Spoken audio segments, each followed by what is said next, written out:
Oke, kali ini adalah sesi yang pastinya sudah ditunggu-tunggu oleh kita semua. Kita akan mendengarkan paparan langsung dari Menteri Pendidikan dan Kebudayaan Republik Indonesia sekaligus peluncuran Merdeka Belajar episode keempat program organisasi penggerak. Dan tanpa perlu berlama-lama lagi, langsung saja kita sambut Menteri Pendidikan dan Kebudayaan Republik Indonesia, Mas Menteri Nadiem Makarim.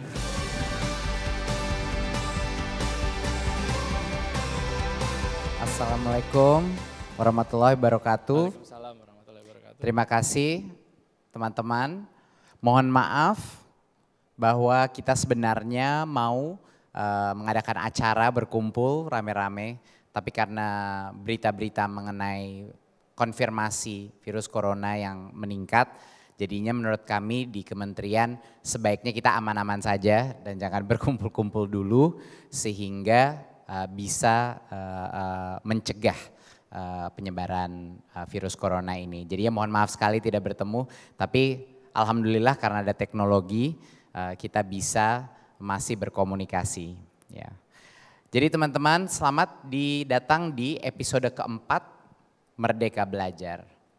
Waktu itu saya beserta tim menjanjikan bahwa paradigma Kementerian Pendidikan dan Kebudayaan itu akan berubah menjadi jauh lebih gotong royong. Ya. Jadi inilah buktinya pada hari ini. Apa yang kita masukkan dengan gotong royong bukan hanya janji-janji palsu gotong royong, tapi bahkan kita akan menggerakkan sekolah-sekolah dengan yang namanya organisasi penggerak. Dan itu adalah episode keempat kita. Program organisasi penggerak. Teman-teman kita tahu bahwa sudah hampir 20 tahun Indonesia masih belum berhasil meningkatkan hasil belajar siswa. Berdasarkan hasil PISA kita memang belum memadai level peningkatan yang seharusnya terjadi. Walaupun positifnya adalah jauh lebih banyak anak-anak kita sekolah, tetapi dari sisi pencapaian pembelajaran masih belum memadai. Itu yang telah kita lihat dari hasil PISA tersebut. Teman-teman, yang terpenting untuk diingat adalah seluruh perubahan kebijakan dan reformasi pendidikan ini tidak akan mungkin bisa sukses tanpa perubahan di dalam sekolah tersebut. Itu adalah kuncinya. Apapun yang kita lakukan kalau tidak terasakan oleh murid-murid di dalam kelas, artinya tidak ada perbaikan yang signifikan. Artinya tidak ada perbaikan yang bermakna. Perubahan itu harus dimulai di dalam sekolah. Sekarang saya akan mengenalkan suatu konsep, yaitu konsep namanya sekolah penggerak. Apa itu sekolah penggerak? Sekolah penggerak adalah suatu sekolah yang dapat menggerakkan sekolah-sekolah lain. Apa itu ciri-cirinya sekolah penggerak? Satu, dia mempunyai kepala sekolah yang benar-benar mengerti proses pembelajaran siswa dan mampu mengembangkan guru-guru di bawahnya dia. Bukan hanya kepala sekolah yang bisa memanage secara operasional suatu sekolah, tapi dia mengerti benar apa itu menjadi guru yang baik dan bagaimana bisa menjadi mentor untuk guru-guru di dalam sekolahnya. Itulah ciri-ciri sekolah penggerak. Dia punya kepala sekolah penggerak yang menjadi mentor untuk guru-gurunya. Kedua, guru-guru di dalam sekolah penggerak selalu berpihak kepada anak. Dan dia tahu setiap anak itu berbeda. Sehingga dia mengajar pada level yang tepat untuk anak itu. Yang pas untuk anak-anak itu. Itu ciri-cirinya guru, yaitu ciri-cirinya guru penggerak. Dan tentunya dari sisi siswanya, mereka adalah siswa-siswa yang suatu sekolah yang menghasilkan profil siswa yang berakhlak mulia, independen dan mandiri, punya kemampuan bernalar kritis, kreatif, gotong royong, dan punya rasa kebinekaan dalam negara dan global. Dan yang terakhir adalah ciri-ciri daripada sekolah penggerak adalah komunitas di sekeliling sekolah itu mendukung proses pendidikan di dalam kelas. Dari orang tua sampai tokoh masyarakat, pemerintah setempat, semuanya mendukung kualitas belajar siswa. Ya, ini adalah ciri-cirinya sekolah penggerak, dan sekolah penggerak adalah sekolah yang bisa menggerakkan di masa depan, bisa menggerakkan sekolah-sekolah lainnya menjadi salah satu panutan, menjadi tempat pelatihan, dan juga menjadi inspirasi bagi guru-guru dan kepala sekolah yang lainnya.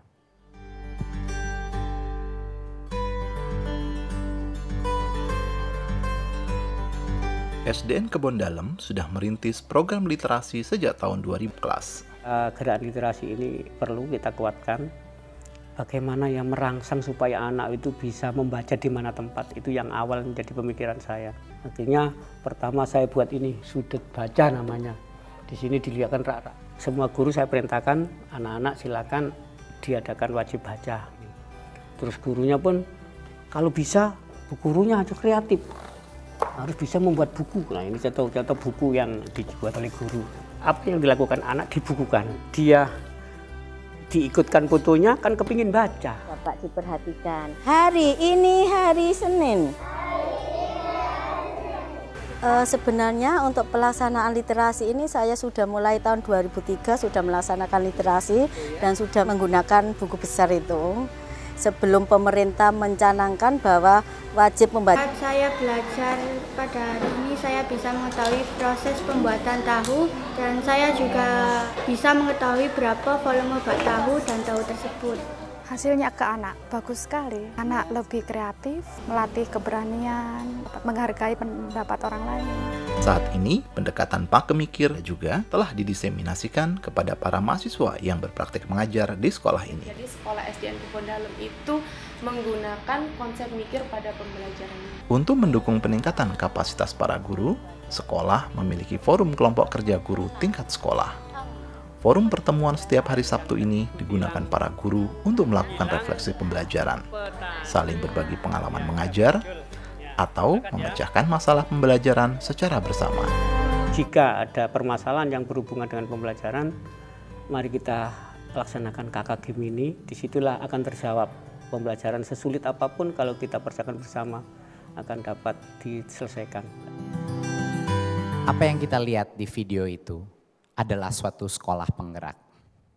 Bisa terlihat bahwa pemimpin sekolah tersebut, kepala sekolahnya yang mendorong berbagai macam program-program mengajar dengan cara yang partisipatif, dengan hal-hal yang unik, dengan banyak inovasi. Dan guru-gurunya juga mendukung pemimpinnya dengan berpartisipasi di dalam budaya literasi ataupun hal-hal lainnya.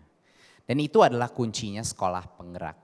Sekolah penggerak terdiri dari kepala sekolah penggerak dan guru-guru penggerak. Dan apa hasilnya seperti yang kita lihat di video itu, pelajaran itu tidak dilakukan satu arah saja. Tapi merupakan suatu berbagai macam aktivitas yang menyenangkan bagi siswa. Tapi juga bermuat kompetensi-kompetensi yang sangat penting untuk bisa bernalar kritis, untuk bisa berkolaborasi dan untuk bisa menjadi kreatif. Itulah yang terjadi di dalam ruang kelas sekolah penggerak. Seperti tadi dicoba di videonya, suatu ruang baca bukan hanya ruang baca saja, bukan hanya di dalam perpustakaan, tapi bahkan kantinnya pun dijadikan perpustakaan juga. Jadi selama anak-anak itu makan, dia bisa membaca. Buku-buku yang dipilih bukan hanya buku-buku paket saja, bukan hanya buku-buku akademis saja, tapi buku-buku menyenangkan yang akan menarik bagi anak-anak. Karena yang terpenting itu adalah membaca. Guru-guru tersebut beraktif menciptakan berbagai macam inovasi di dalam kelas untuk khusus kebutuhan masing-masing anak. Itulah ciri-ciri guru penggerak. Jadi apa itu 3 hal yang kita selalu lihat di dalam sekolah-sekolah penggerak? Baik gurunya maupun anaknya, banyak tanya, banyak coba, dan banyak karya. Agar semua hal yang kita lakukan ke dalam 4,5-5 tahun ke depan ini terus berjalan selama-lamanya. Kami membutuhkan ribuan sekolah penggerak di seluruh daerah Indonesia. Sekolah-sekolah penggerak inilah yang mau apapun kebijakan yang terjadi dari Kementerian Pendidikan dan Kebudayaan, mereka akan menjadi pemimpin-pemimpin gerakan Merdeka Belajar di masing-masing daerah. Mereka lah menjadi mercusuar, mereka lah menjadi pusat pelatihan, mereka menjadi inspirasi bagi guru-guru dan kepala sekolah lainnya. Kita selama ini sudah mencoba beberapa hal untuk menemukan formula daripada sekolah penggerak ini. Ada beberapa yang sukses, ada beberapa yang kurang sukses. Kita dulunya punya program binaan khusus, sekolah inti, sekolah imbas. Jadi sekarang pertanyaannya, apa sih yang beda dengan problem ini, dengan program ini? Beberapa hal, permasalahan yang kita ketemui dari berbagai macam pengalaman di masa lalu adalah kurangnya dukungan dari pemangku kepentingan. Biasanya program-program seperti ini didorong oleh pemerintah. Dan pada saat pemerintah programnya berubah atau mungkin kebijakan berubah, program itu momentumnya mulai turun. Dan pada saat pendanaan misalnya selesai, karena program pemerintah selesai, programnya pun tidak berkelanjutan. Dan selama program itu terjadi banyak sekali pergeseran guru dan kepala sekolah yang sebenarnya tidak bisa terjadi kalau kita ingin meningkatkan kemampuan sekolah penggerak tersebut. Komunitas pun tidak terlalu banyak dilibatkan. Jadi bagaimana program organisasi penggerak ini berbeda? Yang berbeda adalah organisasinya. Yang berbeda adalah ini adalah suatu gerakan yang bukan dilaksanakan oleh pemerintah, tapi dilaksanakan oleh berbagai macam organisasi yang sudah beraktivitas di dunia pendidikan, yang selama ini sudah bekerja keras untuk mencoba meningkatkan kualitas pendidikan di Indonesia. Bahkan banyak dari mereka yang tidak pernah meminta bantuan dari pemerintah pun. Tapi sekarang kita akan mendukung mereka. Selama berpuluh-puluh tahun pemerintah mencoba melakukannya sendiri. Tapi kali ini kita akan mencoba hal yang berbeda. Kita akan melakukan penciptaan sekolah-sekolah penggerak dengan berbagai macam metode. Dengan menghormati keberagaman metode yang ada di dalam komunitas kita, yang ada di dalam masyarakat kita. Jadi inilah saatnya untuk organisasi-organisasi penggerak untuk bangun dan membantu bukan hanya pemerintah tapi membantu Indonesia. Organisasi penggerak inilah yang akan berada walaupun nanti misalnya ganti menteri, ganti kebijakan, organisasi penggerak ini akan terus bergerak. Ini adalah jawaban kami untuk banyaknya kritik bahwa kalau program berhenti bagaimana? Inilah pentingnya punya civil society, inilah pentingnya punya organisasi penggerak. Mereka akan kita bantu dengan pendanaan, dengan seleksi yang transparan dan fair untuk mentransformasi suatu sekolah menjadi sekolah penggerak. Kedepannya mereka bisa mendapatkan dana juga dari berbagai macam instansi, bukan hanya pemerintahan. Jadi dari sisi sustainability daripada pendanaan pun ini akan jauh lebih efektif dan akan terus berjalan walaupun ganti menteri, walaupun ganti kebijakan. Pada tahun 2020 dan 2022, program organisasi penggerak ini akan menargetkan kira-kira 50.000 guru, kepala sekolah dan tenaga pendidikan di dalam 5.000 sekolah. Yaitu sekolah apa saja? PAUD, SD dan SMP. Ya. PAUD, SD dan SMP. Kenapa kita memilihnya yang lebih muda? Ya, kenapa tidak milih SMA? Satu karena ya memang dari sisi sumber daya kita punya constraint, kita punya limit. Jadi kita harus memilih mana yang bisa punya dampak lebih transformasional terhadap masa depan bangsa, ya semakin muda. Semakin muda, semakin besar dampaknya dan semakin kelihatan perubahannya. Karena menurut sains daripada pendidikan, menurut berbagai macam research, semakin muda kita melakukan intervensi, semakin tinggi benefit untuk anak tersebut. Jadi kita akan memberikan pendanaan dan monitoring terhadap 3 jenis program, ya 3 jenis grup. Jadi tipe pendanaannya ini ada 3. Kita kasih nama berdasarkan binatang. Ada yang gajah, ada yang macan, sama ada yang kijang. Yang gajah itu yang pendanaannya paling besar karena dia sudah punya skala yang besar dan sudah bisa membuktikan bahwa dia bisa mengimplementasi dan membuktikan hasil akhirnya dari sisi pembelajaran siswa itu. Outcome-nya sudah terbukti. Ini sekitar program-program yang kita danai, program Gajah itu bisa sekitar 100 lebih sekolah yang mereka akan intervensi, 100 lebih sekolah yang akan mereka improve. Program Macan adalah yang lebih kecil, mungkin belum bisa membuktikan secara rinci dengan data apa hasilnya, tapi sudah ada mulai indikasi awal bahwa program ini efektif. Ya, dia akan mengejar sekitar dari 20 sampai 100 sekolah dan pendanaannya tentunya lebih kecil. Dan Kijang ini yang paling lincah-lincah. Masih kecil, mungkin belum 100% terbukti, tapi timnya hebat, mereka punya konsep yang hebat dan mereka patut diberikan kesempatan. Kenapa kita juga ingin memasukkan Kijang ini dalam program ini, yang kecil-kecil yang mungkin belum terbukti? Alasannya adalah kita belum tahu siapa gajah-gajah di masa depan, benar nggak? Kita belum tahu gajah-gajah di masa depan. Banyak sekali konsep-konsep baru dan inovatif yang harus kita tes di skala yang lebih kecil untuk mengetahui apakah mereka potensi untuk menjadi salah satu penggerak yang besar. Ya, siapa tahu Kijang menjadi macan, siapa tahu macan menjadi gajah di masa depan. Kita lihat bagaimana kita mengukur kesuksesan daripada masing-masing organisasi penggerak ini. Tentunya kita harus fair. Semuanya akan diukur dengan cara yang sama. Kita akan mengukur dengan 3 instrumen. Yang pertama adalah bagi teman-teman yang sudah menonton episode 1, itu adalah asesmen kompetensi minimum dan survei karakter. Ya, seperti yang dibilang kemarin yang menggantikan UN sama instrumennya. Yaitu tes di numerasi, literasi, dan juga berbagai macam survei karakter.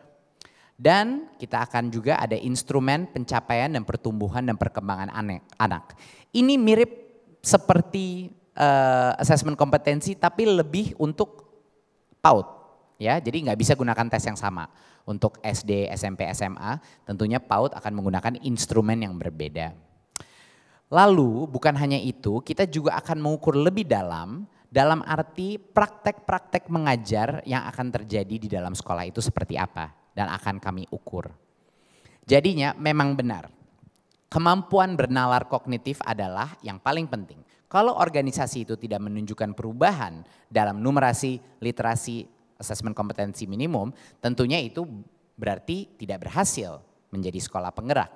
Tetapi dia bisa menambahkan dan meningkatkan poin-poin dia atau kinerja dia dengan menunjukkan perubahan mindset. Perubahan pola pikir melalui survei karakternya. Jadinya ini adalah penilaian yang holistik, bukan hanya kognitif. Dan yang tentunya dengan pengukuran peningkatan motivasi dan praktek-praktek mengajar dengan survei-survei itu, kita juga mengetahui apakah kultur atau budaya pembelajaran dalam sekolah itu sudah meresap apa tidak.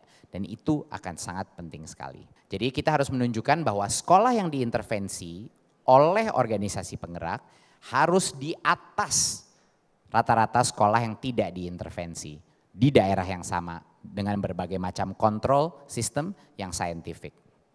Semua akan diukur dengan metrik yang sama. Caranya setiap organisasi penggerak mencapai goal itu akan berbeda-beda. Dan dari situlah teman-teman kita akan mengetahui apa strategi-strategi organisasi-organisasi ini yang terbaik. Sehingga itu bisa menjadi pembelajaran buat pemerintah dan yang lebih penting lagi pembelajaran bagi sekolah-sekolah di sekelilingnya dia. Nah, banyak yang menanyakan saya, Mas Menteri, kalau saya punya organisasi tapi kita bukan fokus kepada numerasi dan literasi. Jadi kita ini fokus kepada misalnya menurunkan intoleransi di dalam sekolah. Misalnya untuk menurunkan wabah bullying dan lain-lain.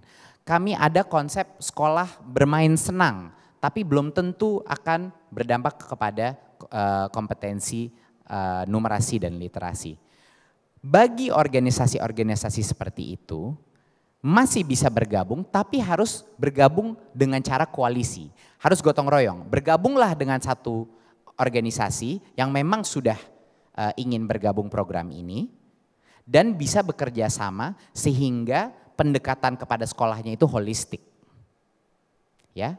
Jadinya kami sangat menganjurkan organisasi-organisasi itu bergabung bergabung untuk menjadikan suatu koalisi yang holistik untuk melaksanakan intervensi-intervensi untuk mencetak sekolah-sekolah penggerak.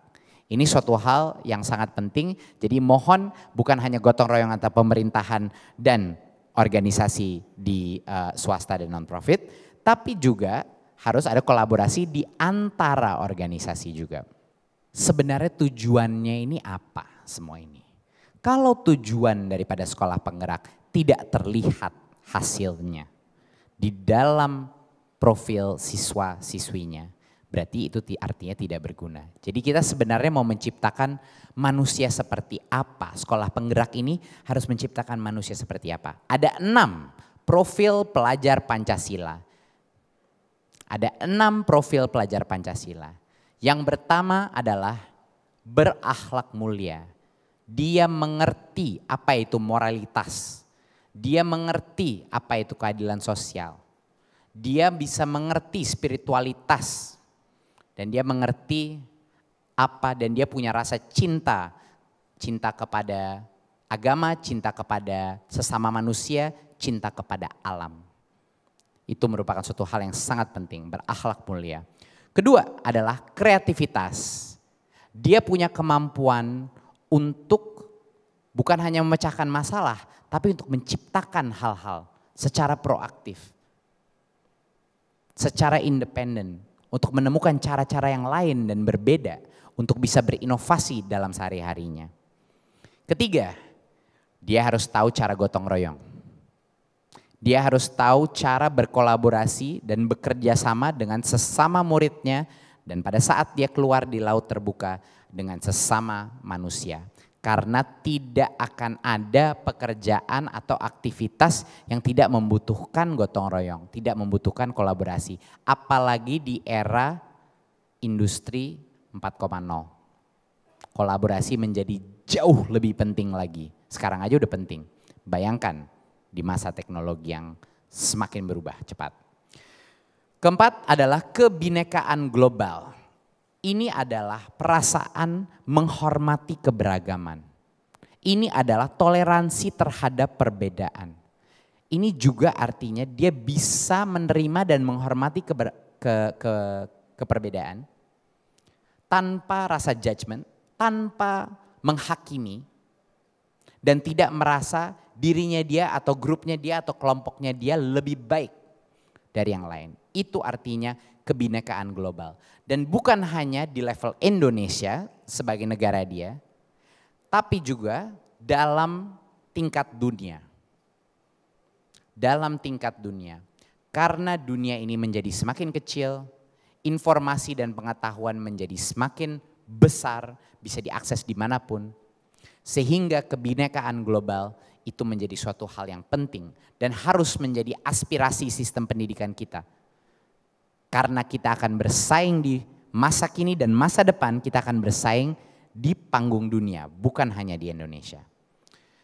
Yang kelima adalah bernalar kritis. Ini adalah asesmen kompetensi yang kita tes, kemampuan beranalisa, kemampuan memecahkan masalah-masalah yang real, kemampuan untuk berpikir secara kritis dan menimbang berbagai macam solusi untuk suatu permasalahan. Dan yang terakhir adalah kemandirian.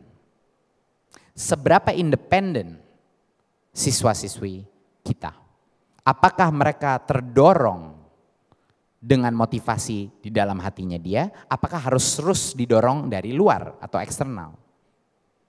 Kemandirian bertumpu dari yang namanya growth mindset. Yaitu suatu filsafat bahwa saya ini bisa menjadi lebih baik kalau saya terus berusaha. Sehingga saya ingin terus mencari informasi lebih banyak, saya harus bekerja keras karena saya bisa menjadi lebih baik. Ini adalah kunci daripada mindset untuk kemandirian siswa-siswi kita. Dinas pendidikan di masing-masing daerah akan memiliki peran yang luar biasa pentingnya dalam keberhasilan program organisasi penggerak ini. Ini tidak mungkin hanya gotong royong pemerintah pusat dengan berbagai macam organisasi penggerak. Dinas sebagai pemilik sekolah-sekolah di semua daerah harus mendukung dan juga akan memberikan berbagai macam informasi kepada organisasi penggerak agar program mereka sukses. Jadi dari sisi organisasi dan koordinasi di lapangan ini yang harus dilakukan oleh dinas dan organisasi penggerak. Untuk mengidentifikasi sekolah-sekolah yang paling punya potensi terbaik menjadi sekolah penggerak juga membutuhkan informasi dari berbagai macam dinas. Setiap organisasi penggerak dan dinas akan juga menandatangani suatu MOU yang akan didukung oleh pemerintah pusat. Agar ada formalitas, ada suatu janji, komitmen di antara dinas dan organisasi-organisasi penggerak. Dan salah satu hal yang terpenting, dinas bertanggung jawab untuk mempertahankan guru dan kepala sekolah di dalam sekolah-sekolah yang berpotensi menjadi sekolah penggerak. Kalau berbagai macam organisasi penggerak ini sudah berusaha dengan usaha yang begitu besar untuk berlakukan transformasi kepada sekolah itu, kalau guru-gurunya dipindah lagi, kalau kepala sekolah dipindah, ya semua itu akan sia-sia. Kita tidak akan bisa menciptakan budaya pembelajaran di dalam sekolah yang bisa nantinya menjadi suatu contoh untuk sekolah-sekolah lain. Jadi itu suatu harapan bagi semua dinas untuk membantu melindungi guru-guru dan kepala sekolah di dalam sekolah penggerak tersebut agar tidak diganti-ganti, agar tetap di sekolah itu. Dan juga pengawasnya harus mendukung program ini dan memperbolehkan berbagai macam inovasi di beberapa sekolah penggerak ini. Dan tentunya membangun lingkungan yang inovatif untuk meningkatkan pembelajaran siswa ini. Apa yang dinas bisa lakukan juga untuk mendorong sekolah-sekolah lain untuk mengunjungi, untuk melihat aktivitas yang sedang terjadi dan juga motivasi. Dari tanggal 16 Maret sampai 16 Mei itulah waktu untuk pengajuan proposal dan evaluasi proposal kita. Hari ini kita melakukan forum organisasi penggerak. Sekali lagi mohon maaf kita tidak melakukannya secara langsung. Tapi mulai dari 16 Maret sampai 16 Mei itu adalah pengajuan proposal dan evaluasi. Baru kita akan dari 16 Mei sampai 30 Juni melakukan berbagai macam proses verifikasi setelah itu. Seperti dilihat di sini. Ada websitenya sekolah.penggerak.kemdikbud.go.id ya, sekali lagi sekolah.penggerak.kemdikbud.go.id untuk mencari informasinya mengenai kalender, schedule, dan requirement. Banyak sekali teman-teman yang menanyakan kepada kita, saya nggak punya organisasi, tapi saya ingin bantu. Nah inilah makanya kita membuka namanya juga komunitas penggerak. Jadi pegiat pendidikan yang kalau mereka bukan bagian dari organisasi, mereka bisa menjadi sukarelawan. Dan sukarelawan itu akan kami bantu matchmaking dengan organisasi penggerak tersebut untuk meningkatkan kapasitas mereka dan juga menemukan apa yang cocok dengan passion mereka. Jadinya bagi teman-teman yang sudah meregistrasi, terima kasih. Kita senang banget mendapat begitu banyaknya sukarelawan. Nanti akan kami bantu fasilitasi untuk menemukan organisasi yang tepat untuk Anda agar dampaknya bisa lebih besar. Nah, satu hal yang saya sangat tertarik untuk bisa mengumumkan bahwa sebenarnya setiap organisasi penggerak akan menjadi secara otomatis salah satu program yang disetujui oleh Kemendikbud untuk menjadi 1 semester ataupun 2 semester Kampus Merdeka. Jadi bagi mahasiswa-mahasiswa yang sedang mencari program 1 semester atau 2 semester, sekarang semua organisasi penggerak yang terpilih masuk program ini untuk mengerjakan sekolah penggerak, boleh membuka programnya kepada mahasiswa dan akan mendapatkan full SKS, minimum 20 SKS.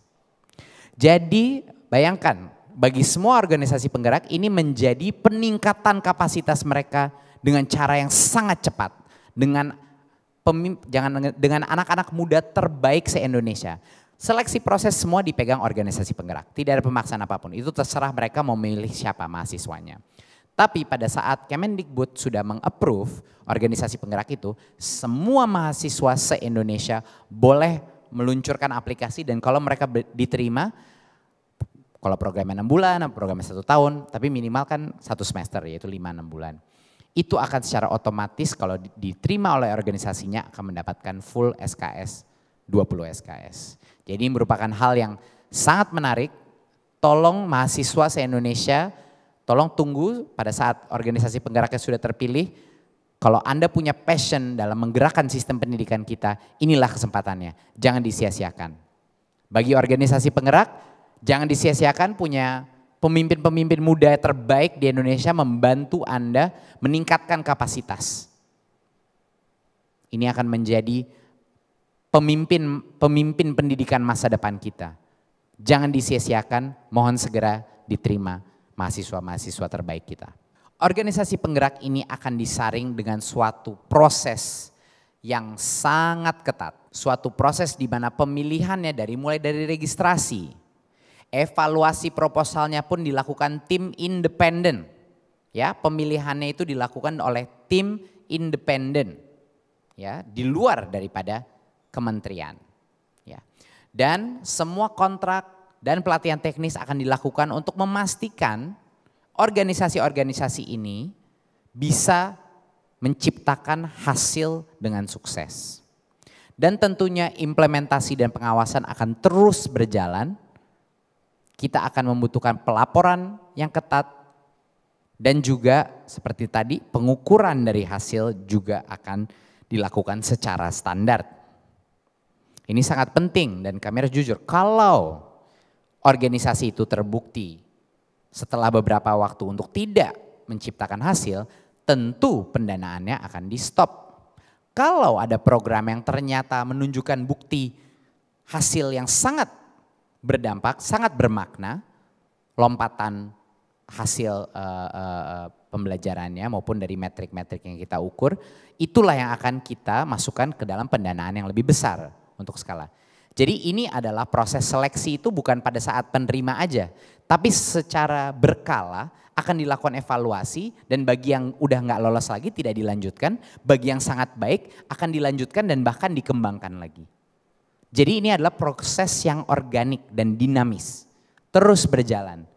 Alhamdulillah sampai sekarang ini kita sudah mendapatkan registrasi dari 3.300 organisasi di seluruh Indonesia. Ini luar biasa. Kami sangat terharu di Kementerian Pendidikan dan Kebudayaan begitu banyaknya organisasi yang sebenarnya ingin membantu pendidikan di Indonesia. Dan lebih dari 12.000 relawan. 12.000 relawan, ini dalam waktu yang sangat pendek. Begitu banyaknya relawan yang ingin berpartisipasi. Jadi ini mungkin menunjukkan suatu indikasi awal bahwa program Merdeka Belajar ini paling tidak menimbulkan suatu semangat yang baru. Suatu kesadaran bahwa ini bukan tugasnya pemerintah saja, tapi ini tugasnya kita semua. Dan karena itu saya ucapkan terima kasih bagi semua yang sudah meregistrasi. Mari kita simak video berikut.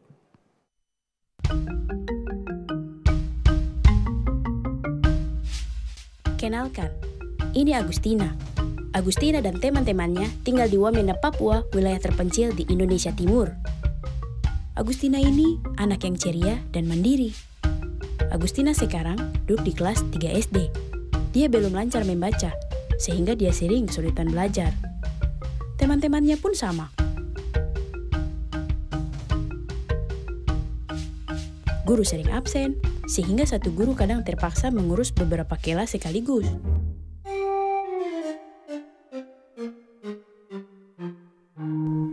Sekolah juga kurang memiliki buku bacaan untuk anak seusia dia. Sebuah program baru mencoba mengatasi tantangan yang dihadapi Agustina. Dalam program, guru dilatih untuk menggunakan lagu dan alat bantu ajar visual saat mengajar. Sekolah mendapatkan buku-buku bacaan yang cocok untuk pembaca usia dini berisi cerita-cerita tentang anak Papua.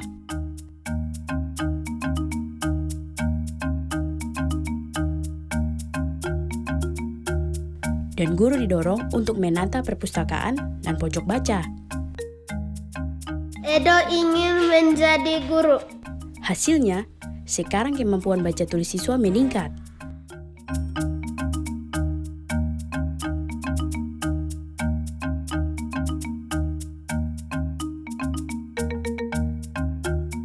Pendidikan di tingkat masyarakat membuat orang tua makin sadar pentingnya literasi.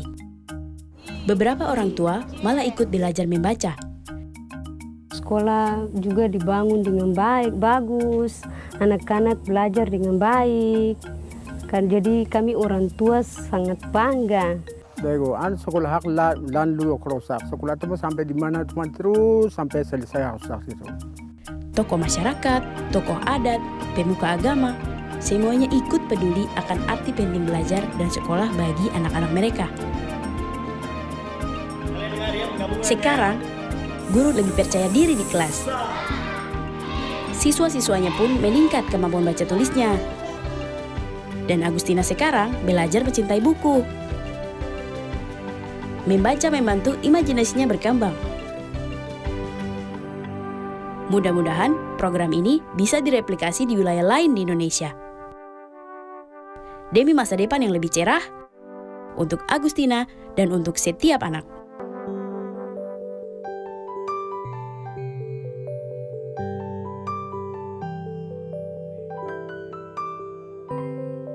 Sekarang bayangkan, sekolah-sekolah penggerak ini tumbuh mekar di masing-masing pulau, di masing-masing daerah di Indonesia.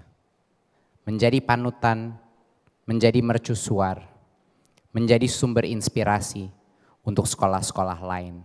Inilah yang namanya gotong royong. Inilah yang namanya merdeka belajar. Terima kasih. Wassalamualaikum warahmatullahi wabarakatuh.